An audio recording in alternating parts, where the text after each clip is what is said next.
Welcome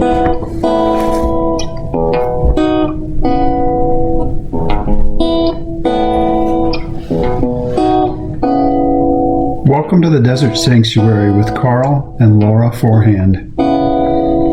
Often when we have doubts about religion, or we want to be contemplative, or simply ask questions, it can feel like we are wandering out into the desert. We would like to welcome you to our sanctuary, the Desert Sanctuary. We've tried to pick guests that resonate with our fellow friends and seekers here in the desert. Our hope is that you will find life for your body, soul, and spirit. And now, here is our show. Hi, welcome to the Desert Sanctuary. I'm Laura Forehand. I'm here with Carl Forehand and a very special, dear guest and friend. But before we get to that, I'm going to kick it to you. What do you have to share with us, Carl? Yeah, just that the Leaning Forward book is coming out in about a month. It's actually available in print. You can't get it on Kindle yet because we set the pre-order date to the 15th and the book came out anyhow. We do have a study guide with it this time from day one that we're going to give away for free if you buy the book. So we're looking forward to that. Yeah. I would try to encourage people to sign up on YouTube, but every time I do that, it goes backwards. So, and maybe never mind. I'm not a great promoter, but we'd love for you to sign up for our YouTube because, among other things, all the podcasts are there now also. And there's about 100 videos that we've done over the past few years. And we're thinking about doing some live and stuff like that. So there's that. But we want to get to our guest, right? Yeah. So Sheri Pallas is here. Got to meet Sheri at the Wild Goose. Finally got to meet and hug her in person. So welcome to the Desert Sanctuary. We are so glad that you're here. I am so glad to be here. I miss you guys already. Those I know, right? Are priceless. Yeah. Here's what's so weird about in person from meeting people online. Is at least this has been my experience. We had lunch. We went to Dallas. 5 people kind of pestered us. That's the wrong word. That is the wrong word. They asked us to. Wow, I'm already in trouble. We just got started. That's why we do this together. So I can. No, just kidding. So, like 5 people we met for lunch, just day after day after day, and all of them in person were like I thought they would be. Even the way they looked and things like that. And so Sheri was no exception to that. Just like we thought she'd be. Except you're taller than I thought. Yeah, except you're taller. So I'm other than being taller, am I like you thought I would be? Yeah, you're the same. You're the same in person as you are on your social media presence. So that's a good thing. One of the reasons because I think the deconstruction movement is promoting an authenticity, and people seem to be, at least at this point, if they ever get organized, they might not be, but they're authentic. They're searching for an authentic experience. So they're tending to move towards being more authentic people, and sometimes, them being real is not what we want, but it is refreshing then when you meet someone in person and they're what you thought they'd be. So we were. Well, I hope that's a good thing. It is good. My height has surprised people forever. It's all leg. I mean, I could be sitting down and then I'd stand up and go, "Oh my God, you're so tall." So yeah, that's.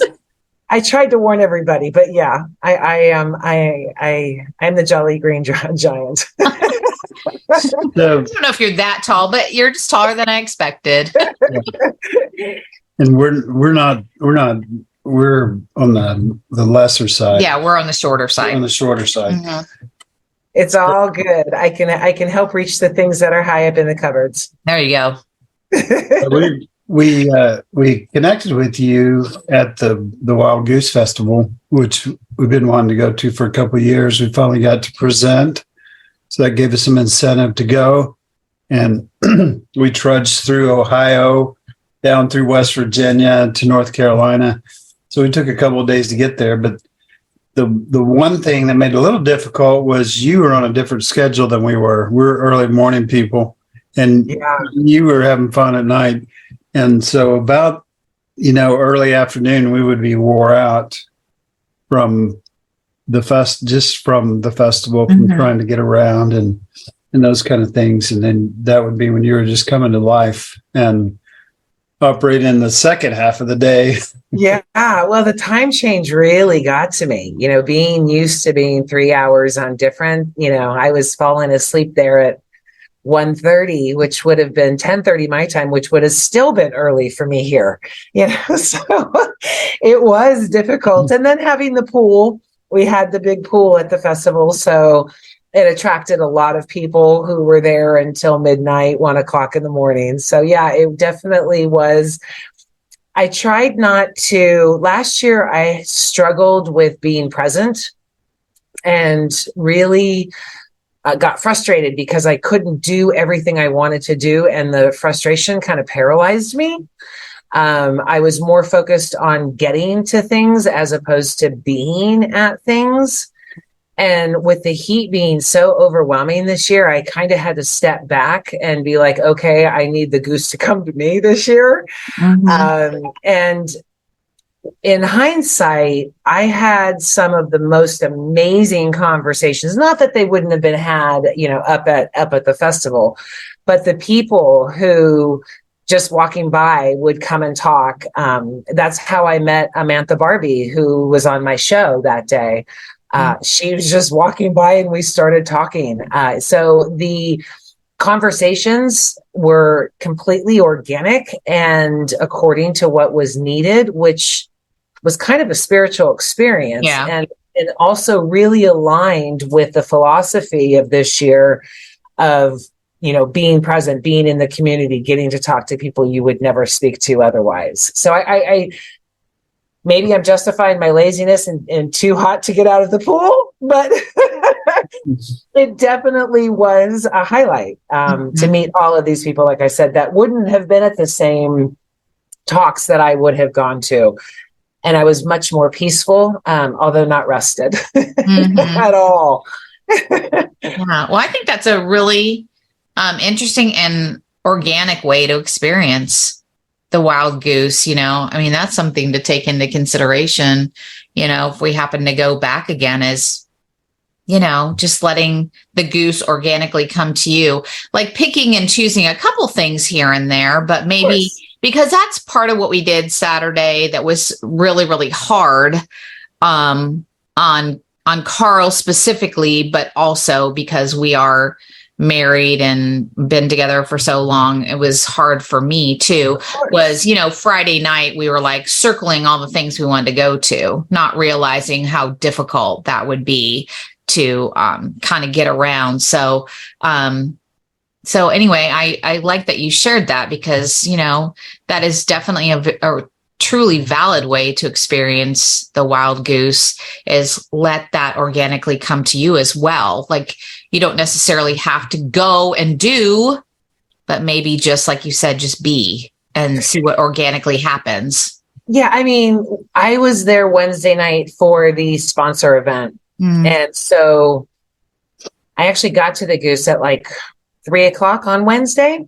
By 5:00 on Wednesday, my entire weekend was booked. I had something every hour that I wanted to see. There was all of these things.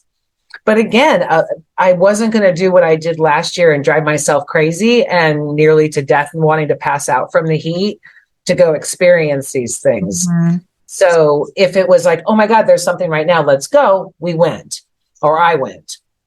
If it was, oh my God, let's go, but I'm in this fabulous conversation, I stayed.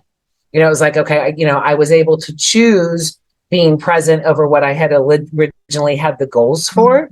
And like I said, I will, changing it from staying in a hotel to on-site, that's what enabled this. And I saw that last year. Having to leave last year broke so many conversations, so many things. So I really wanted this year to focus again on being in the goose, as opposed to getting everything I could out of it, more of a giving type thing.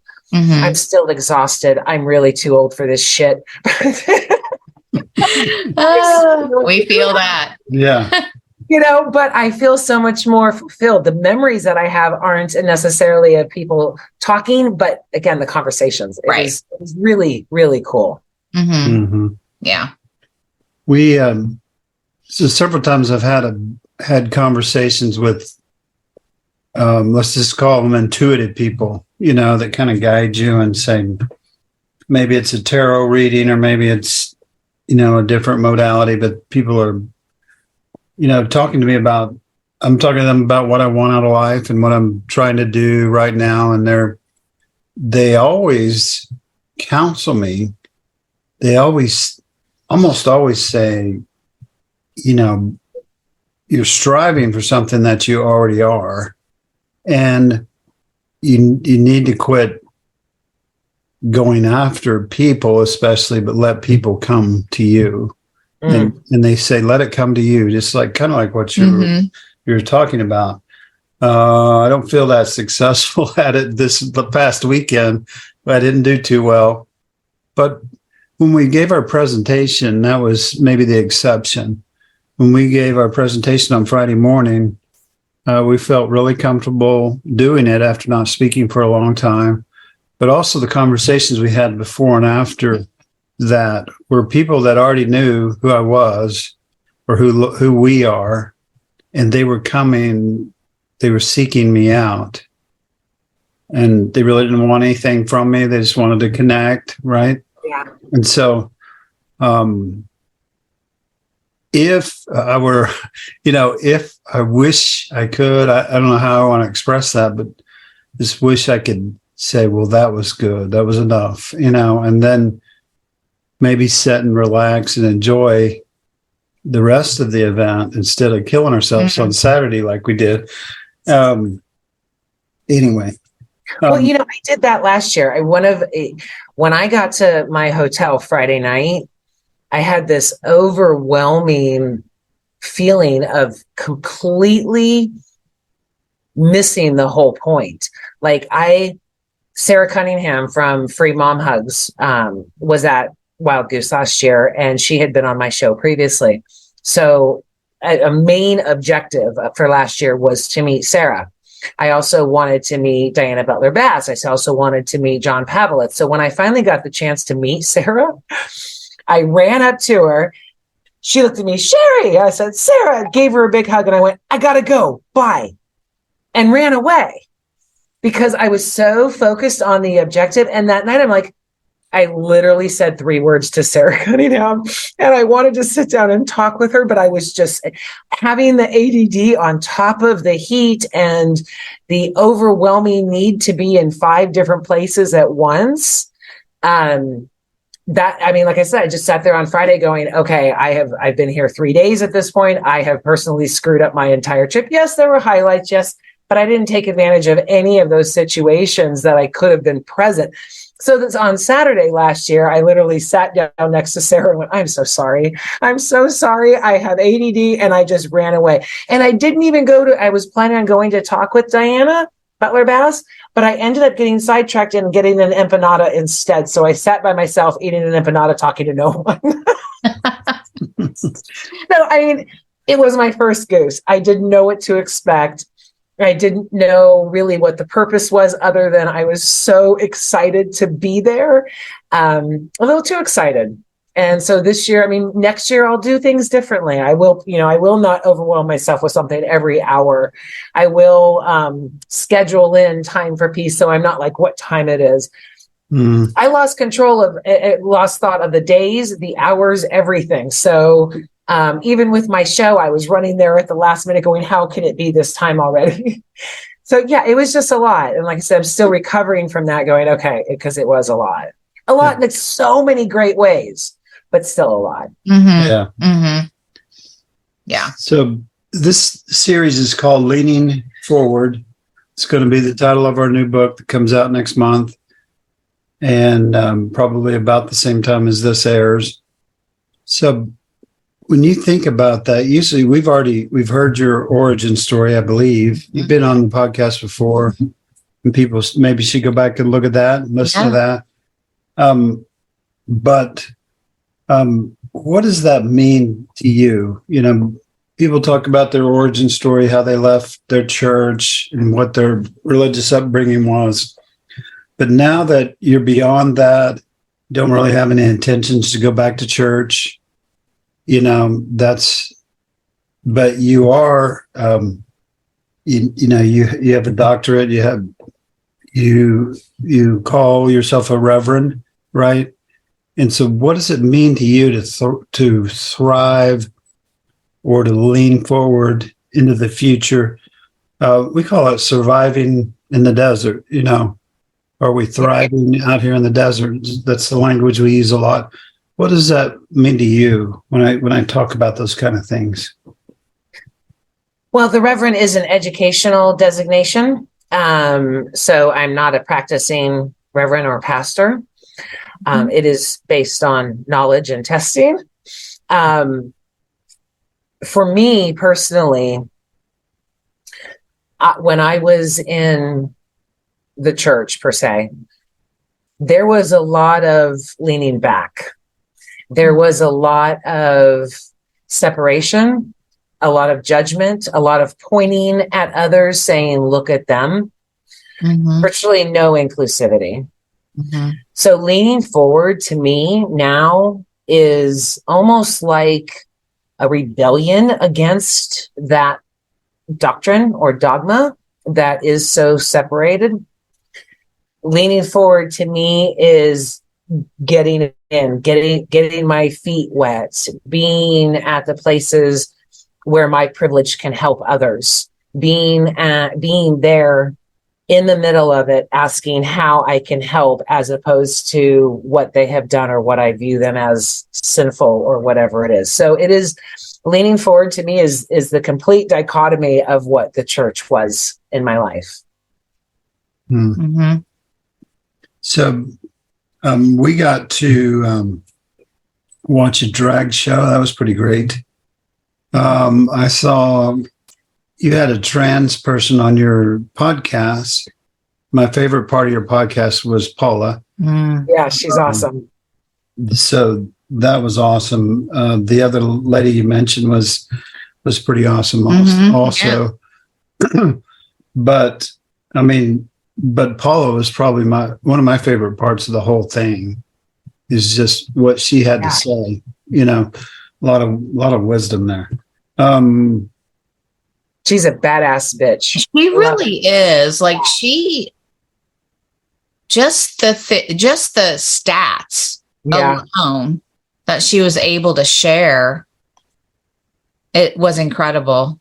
Yeah. Very eye-opening. I basically tackled her on Wednesday night and you know, said, hey, I want you on my show, but I know you have a book signing, and she canceled the book signing to be on the show. Oh, so wow. I mean, I am still walking on cloud nine. Just having been able to meet her and hug her and learn so much from her, and I got like 2 hours with her in total, and that was just something I will treasure forever. Yeah.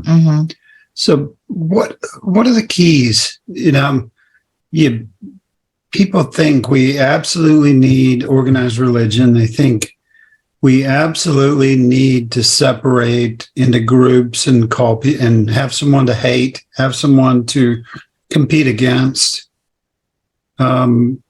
People think, you know, that we need to personally stomp out everything we don't agree with and things like that. But when you've decided to leave that, when you've decided to, well, this is going to be my new home, I'm going to be somewhat of a nomad. I'm going to, you know, do my own show about what I think and what I'm going to invite the guests I want. But how do you thrive? How do you do well in the desert? Everything you were saying, I pictured that you were talking about a homeowners association in Florida. Because it really sounds like that to me at this point. Not a place to gather. You know, it's like, you better live this way. And I not only left the homeowners association in Florida and moved to California California, kind of in the desert, but I also left the church. I refuse to allow my energy or my presence around people that are judgmental or exclusive or are part of a clique. I've been trying to get out of the clique since about third grade. And the people perpetuating that and then adding a higher power to validate that clique is just gross to me now. Show me that you love. Show me that you're actually doing something. And that's what I mean by that's what I take leaning forward to. You know, that is, if I'm going to picture a God, that is what I picture. I picture something that is superior to me, that I can strive to be, not to justify my poor behavior and atrocious actions, which so much of religion does. They've created a God in their image, and their image are people I avoid. Church or not, I'm really more of a leaner to the meme of I don't want to go to heaven because all the cool people are down in hell. You know, if it's not doing good in the world, I want no part of it at this point. You can't. Yeah. Oh, go ahead. I'm sorry. You can't scare me into it anymore. Yeah. You know, as you're talking, like I can think of not so many, that's an exaggeration. I can think of a couple other areas of my life that it seems like the organization, like it just seems like this is I always lose my words when I try to explain something, but this is a pattern that you see in organizations. Oh yeah. So how do we, like, I know we focus on the church and things like that. And I absolutely agree with you, that, you know, if any place that shouldn't be happening, it's in churches under, you know, the guise of this is what, you know, God wants me to do, is basically to exclude anyone that doesn't look or think like me. But I see that in a lot of things, you know, and I won't mention the one that I'm thinking of right now on the air, but like we were just talking about this particular organization that I'm a part of. And so how do you step away or step back when the people in, you know, power, I use air quotes, the people in charge just they don't see it. They don't, but yet they keep excluding, you know, I don't know. In my book, anytime that there's an exclusion, there's an issue. Yeah. I mean, if we're trying to separate violent people from peaceful people, then that's one thing. But claiming that, I mean, power is a major issue, right? Power it leads to greed, exclusion, all of those types of things. I know a few people who have left the church who are trying to found organizations with no power structure, full democracy, full equality. And they're even struggling for that, how to get stuff done.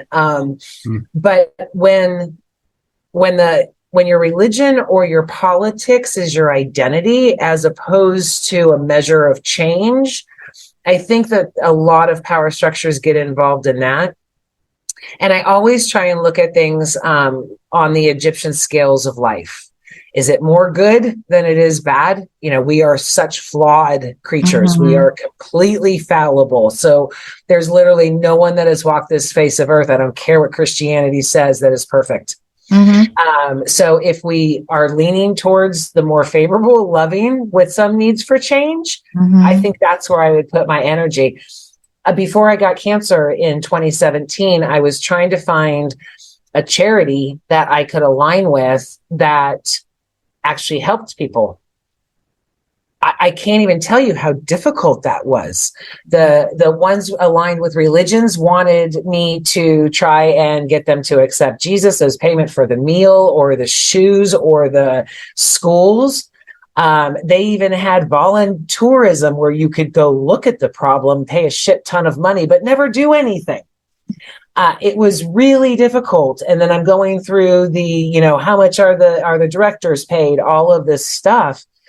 And after throwing my hands up, I aligned with the Red Cross because they were pretty much the least evil out of all of the charitable organizations that were out there. It would have left me in a desert had I not had that single organization. They're far from perfect, but again, it was the best of the situation. It was what I wanted to do and help. Maybe I could have created change, but I got cancer and had to cancel it all anyway. So, but I learned a lot. And that is where it's, find the place that suits your passions the most. That doesn't exclude anybody. That's good. So I want to share some words with you and just give me your impression. We didn't give you anything ahead of time, so this is all cold. So let's talk about some words for these are, and if you get our new book, it'll have these words in there because I get your book. We've done 270 interviews, and these are some of the words that kind of keep resurfacing. Okay. So number one is people say, what really helped me was when I learned, there's a second part, but the first part is when I went inside. I learned to go inside. I wasn't looking out there somewhere anymore. I was totally looked inside. Can you comment on that? And I'll give you the second part. Okay. I would say that most of religion blames someone else, whether it be God or Satan or demons or your neighbor. And when you actually put the onus on us, on yourself, it's not only freeing because you realize only you are in control, and it also eliminates the power of those things that you gave control to. That's good. Yeah. The second part of it is they said, I went inside and then I learned to trust myself. Can you comment on that? Well, yeah, because once you figure out that the shame and exclusivity and all of that is just man-made, conjured click bullshit. I'm sorry I'm cursing so much. No, you're allowed. Perfectly fine here. Yeah, then, again, you're not looking outside of yourself. You can fix yourself. You can give yourself power. The moment I realized that I had been hiding under a rock and fearful of this God that couldn't be, it was like, it changed my whole life. I lived completely in fear, attracting negative energy towards me. So it was a self-fulfilling prophecy. I was like, oh, God's going to hurt me now. And then all of a sudden I get hurt. Oh, it must be God. Not realizing that the frequencies and energies of life just do that anyway. So I went from feeling like a battered woman or a battered child in religion to going, I'm okay. I can do this. I can be a good person. Part of the thing about religion too, is it really, at least for me, there is a lot of self-blame, Totally. If you're being born. Right. It's just well, if something's not going right for you, you're in sin, or it's because of you didn't do something that you should have done. I mean, so talk about the shame. Yeah. I mean, it's pretty heavy. I was trying and then there's no accountability either. I mean, it's a lot easier to try and fix things if you own it. If you say, I'm sorry, I screwed up, or I didn't know, or, not your feelings are hurt or anything. But when we own our own agency in what we do, we can do better. We can't, if we say, oh, that's just Satan, there's no change. Oh, God's just giving me trouble. Well, then there's no change. It's all just excuses for a lack of doing anything about your life. Right. I know, that was kind of the real, when our youngest daughter was pregnant, and there were complications, and that was my big thing, is that's when it all started to crumble around me, because it was I kept in my head, I kept just going round and round, well, I need to pray, but I don't but I don't want to pray. Like, and if I do pray and I don't say the right words, if, and I'm going to use air quotes, if the baby's not healed, then it's my fault. Mm-hmm. But, how do I know when I've said the right words? How do I know when I've prayed enough? How am I going to know? I mean, it was just like such mental gymnastics, but it all rested on me. Mm-hmm. It was all, unless it went well. Right. And then we can give the glory to God. So but then if it goes well, then you start plugging God's name in every sentence that, well, it must have been God protecting me. But then if it goes wrong, well, it's either it's because I didn't do something right, wife's fault or whatever. Yeah. Well, and replace God with an abusive spouse. Because it's the same thing. That doctrine is completely abusive and justifying abuse. Only an abusive spouse would say, I don't love you because you didn't tell me you loved me right. I mean, if you truly humanize this God that they have humanized, I always say I wouldn't want to be around that person. Mm-hmm. I would not be friends with that person. I don't want to have anything to do with that person. So why would I want, it's an imaginary figure at this point anyway. I told you in private messages, my PhD is technically in Bigfoot. A lot of people claim they've seen them, but no, all of the claim that they're out there. We don't know. And so to paint this image that we give so much power to over our lives as a complete asshole, I won't have anything to do with it. I won't. Mm-hmm. So here's my burning question that I have for people who have deconstructed, because I feel like I didn't, if there is a God, I never had a healthy, perspective of this God, like that. The one that you're just now describing is the God that I've always known. And so, I tell Carl this all the time. I'm like, I don't know how to change that narrative to anything but that. It's always fascinating to me. When I question people, it's not a judgment question at all. It's you fascinate me that you can still have a relationship, knowing that when you were in Christian, not you, but I'm talking you as in general terms. Of course. But, knowing that the God that you knew, first of all, was this narcissistic asshole. Mm-hmm. How do you go to this seeing him, her, it, they, them completely different and loving? I can't switch my brain. It's the weirdest thing that I can't, I feel like not that I'm condemning myself or anything, but I just think it's so weird that I cannot do that. No, I think it's completely normal because you have an image in your head of this. Yeah. For me, it was learning that this image is completely conjugated. I mean, it's constructed. It's been molded across the generations. And so how do you remold that? I guess you have to break the molds. You have to break the mold. So my science up until high school was based on religion. It was purely pathetic and completely insufficient. So once I learned as an adult that all mass and matter disintegrates and dies, but energy continues and changes form, then I realized, then God can't be a being. There's no way that there's a being up there, because that would break his own rules in air quotes. Mm-hmm. So literally that image of God, poof, just combusted for me.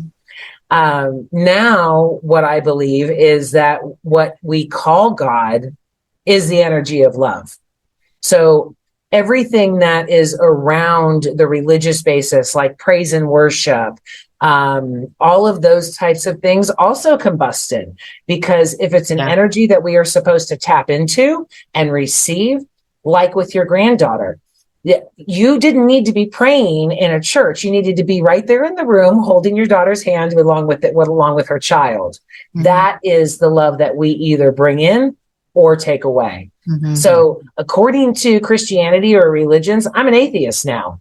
because I don't believe in a being. I do not believe in anything more than the energy of love that we have accessible to us at every single moment. Mm-hmm. And we choose whether or not to tap into or not. Mm-hmm. And so when I say love is my religion, that's what I mean. There's no one to, yes, I say, my prayer is more of a release into the energetic flow. Mm-hmm. Mm-hmm. It's more of a, where should I be right now? Mm-hmm. Going down the river, but looking in all the different ways. Mm-hmm. Not fearful that some guy in the sky is going to whip my ass at any moment. I had enough of that as a child. Right. Mm-hmm. That makes so much sense. And that's what I feel like that's where I am. There's just something that I'm struggling to let go of, that old, and I don't know why. And I probably just need to, sit with that a little bit longer and figure out why I'm struggling to let that old go, because what you said makes so much sense to me. And I too, have felt like maybe I'm an atheist, and like, I'm not scared of that at all. And I love the idea of love being this energy flow. I like totally vibe with that. There's just something, there's just something about, and maybe it's because I know the damage it can do. And so it bothers me that people are still being hurt by that. Well, if your visual representation won't dissipate, then I suggest you print out an image from the internet of white Jesus. Mm.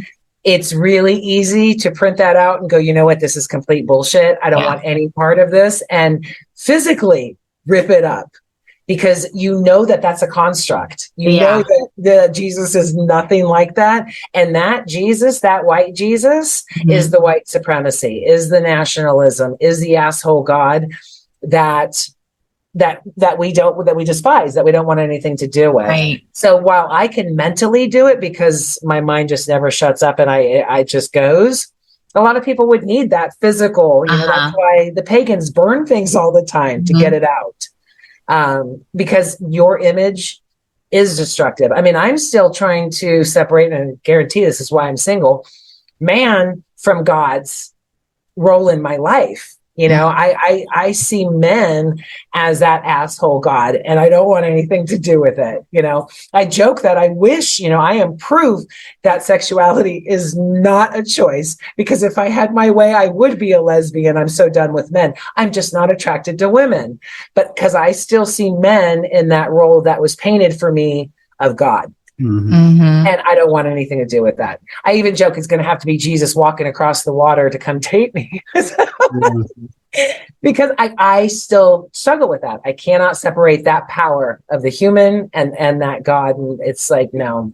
Yeah. It's funny that you said that about white Jesus. It made me think about the church across the street from us, because, before we totally left walking into the building of any church, Carl tried to do some contemplative stuff over there. And on the wall was a picture of Jesus. And we always called him Kenny Loggins because he Kenny Loggins is okay. White Jesus, he looked just like him. I'm just like, that is crazy. That's what I always say when people put a picture up of white Jesus to prove a point. I said, what does Kenny Loggins have to do with it? Exactly. Right. I mean, it's truly just a construct, that, and that's why I wrote my book, was to break down that construct, to say, okay, look this is where it originates. This is why they did it. And this is provable that it's bullshit. So your book is, walk people through that. Mm-hmm. What's your book called? We Have Ruined God, My Journey Out of Religion and Into Unconditional Love, hopefully released by the end of the year. Awesome. So that's a very intriguing title that I'm super excited to read. Yeah, we need to talk some more about that. When that comes out, for sure. Future, yeah. So you mentioned another word that we always talk about a lot when we talk to people out in the desert. That's authenticity. Mm. I heard you mention the word authenticity in there. Can you speak about that a little bit and what what that feels like. I never. Some of the times when I was in the church and a pastor, I thought I had a voice. I thought I was being authentic, but when I stepped back, I realized that wasn't even part of the deal. Yeah. But what's your thoughts about that word? For some reason, it's a continuing theme with this chat, but I really look at my authenticity as rebellion against the church. They told me to be everything that I'm not. They told me to be quiet, silent, submissive. I mean, you guys saw I'm 6 feet tall. I walk in and people notice. I can't be silent. I wasn't made to be silent. My voice, everything about me is the antithesis of the Proverbs 31 woman. I was told all of these things, and going through this process, it showed me not to curse who I was born as or who I am, but to use it.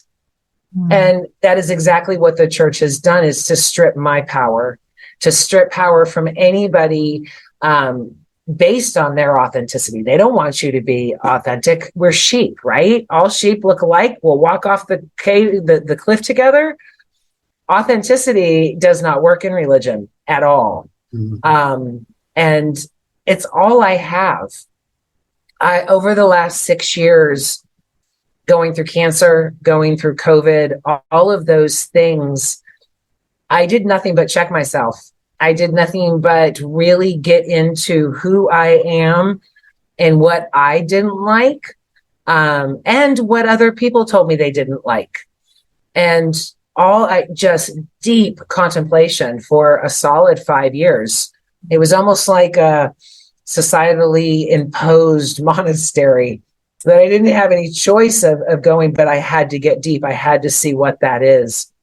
It was painful. It was terrifying. There were times that I literally wanted to die, but I came through it loving myself, fixing the things that I wanted to, or at least trying to. It's an ongoing process. Really solidified in who I am and what I can offer people. It's not for everybody. I'm not supposed to be for everybody, but I want to be there for the people who don't have a voice. I want to be there for the people who don't have the strength that I have, and literally put myself in the trenches with them and help get them through it and protect them in doing so. Again, it's leaning forward into those problems, not sitting back going, "You're an asshole." Let's fix things. Let's change things. Yeah. So agency, you mentioned agency and advocacy a little bit, and I know that's a big part of your life.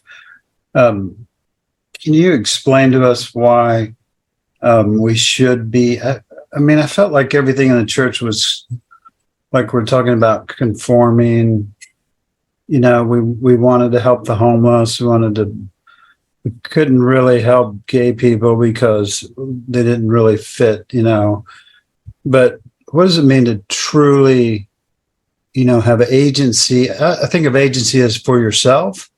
Maybe I'm wrong, but agency is where I learn to think for myself, make my own decisions. But then advocacy is for someone else. And so we kind of had a discussion about that on your podcast that was live at the Goose. But how do you describe that? Do you know what I'm talking about? Well, I mean, I've said that I'm no longer a Christian. I'm probably an atheist, but I still like a lot of Jesus's teachings, and I use him as a muse for these situations. So I think humility is a big thing. And some people would say, well, Sheri, you're not humble, you're loud and all of those things. But I would be the first one to drop and wash someone's feet. I mean, that was just had like a weird thing about the pool at Wild Goose, because that's what I was asking people to do, is come in, soak your feet, sit down and talk with me. It's in my own agency. I have boundaries now. I have limitations for a lack of respect or violence or any of those things. And having that agency gives me strength to also protect those who don't have that agency.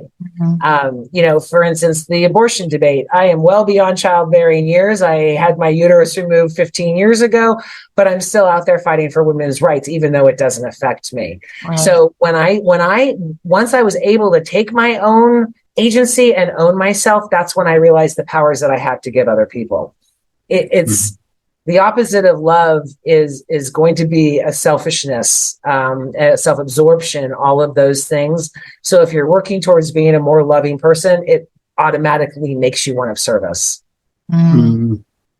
So did that answer your question? Yeah. Yeah, absolutely. That's really good. Well, we're both tapping each other, so it must be time to tap out. Okay. A